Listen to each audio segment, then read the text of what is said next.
The twins battled for the best part of an hour, Grandmaster Munkun says. The clash of steel on steel woke half the Queen's court, but the onlookers could only stand by helplessly and watch, for no man there could tell which brother was which.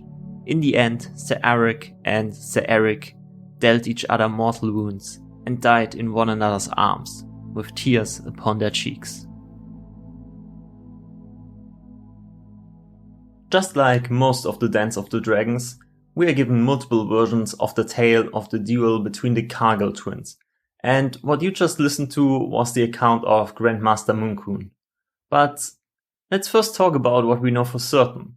After the slaughter of his heir, King Aegon is out for revenge, but every single issue was endlessly debated in the small council, and while Otto Hightower was winning houses for Aegon's cause, the king grew impatient with his hand. Thrones are won with swords, not quarrels. Spill blood, not ink. Eventually Otto was replaced as the hand of the king by Sir Criston Cole. My new hand is a steel fist, he boasted. We are done writing letters. With a decisive hand on his side, he even planned to fly to Dragonstone on Dragonback and seize or slay his half-sister and her bastard sons. It took the entire Green Council to bring him to reason. Instead, Cole proposed a different plan. We will pay the princess back her own bloody coin, he told the king. The instrument the Lord Commander of the Kingsguard chose for the king's vengeance was his own sworn brother, Sir Eric Cargyll. Reluctantly, Sir Eric set off to Dragonstone in civilian clothes, donning his armor after landing at the fishing village below Dragonstone and making it into the castle undetected.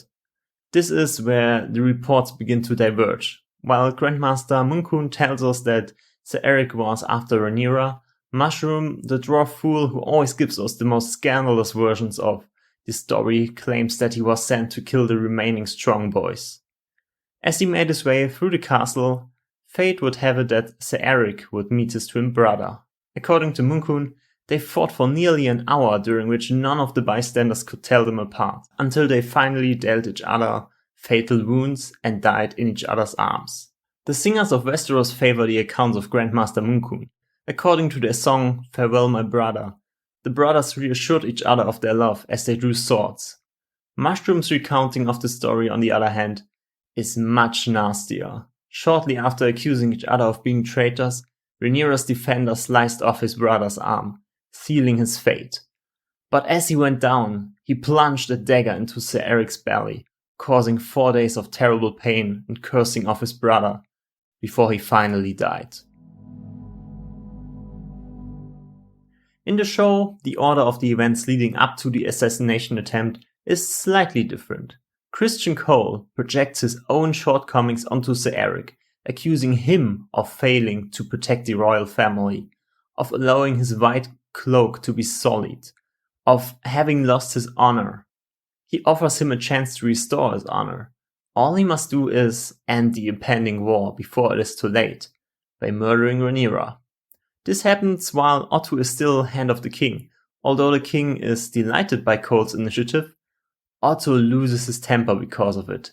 This confrontation ends with Aegon transferring the hand of the king from Otto to Cole. In the meanwhile, Sir Eric makes his way to Dragonstone, but he's spotted on his path to the castle. Nonetheless, he makes his way into the castle without being stopped. Inside the castle, he tries to get to Rhaenyra's chamber, passing the guards, avoiding his brother, and eventually entering her room. However, he hesitates slightly before killing her in cold blood. He apologizes for what he is about to do. This gives his brother enough time to learn of his presence and rush to Rhaenyra's aid. The fight that ensues is a mixture of two accounts from the book and adaptive freedom. As in Mushroom's accounts, Eric accuses his brother of treason. As in Munkun's accounts, the bystanders couldn't tell them apart. But fortunately, the fight didn't last an hour.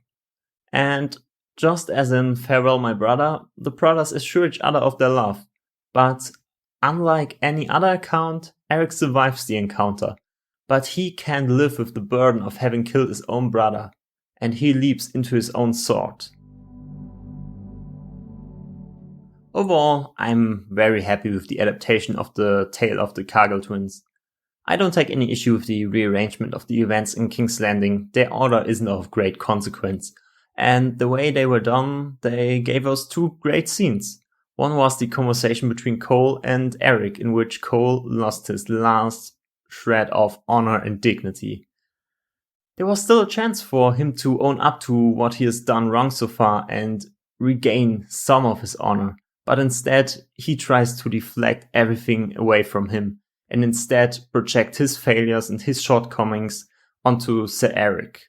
And later on, the confrontation between Aegon and Otto gives us a lot of insight into Aegon's character and shows us an Otto who just can't take it anymore.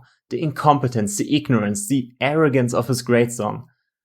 But he completely underestimated his willingness to stand up to Otto. The only part I would have liked to see a little bit differently is Sir Eric's route into Rhaenyra's chamber. I think it's rather convenient and on his part avoidable that he was recognized on his way into the castle. And once he got inside the castle, I think we could have had a lot of fun if he was still undetected and met several people to whom he had to pretend to be his own brother. Will he be discovered before he gets to Rhaenyra? What will he do if he can't find her but instead finds one of her sons? Is there any chance of him getting out alive? At first he would get out of these encounters pretty comfortably, but as time goes on, his deception would eventually be discovered.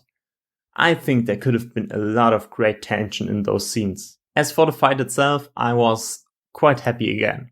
It has the best aspects of both Mooncoon's and Mushroom's accounts. The fight is fast and incredibly dirty, and because of the camera work, the viewer loses track of who is who, just like the witnesses in the scene. And I'm also glad they acknowledge their differences in loyalty, but also their brotherly love for one another, which makes the end of the tale bittersweet.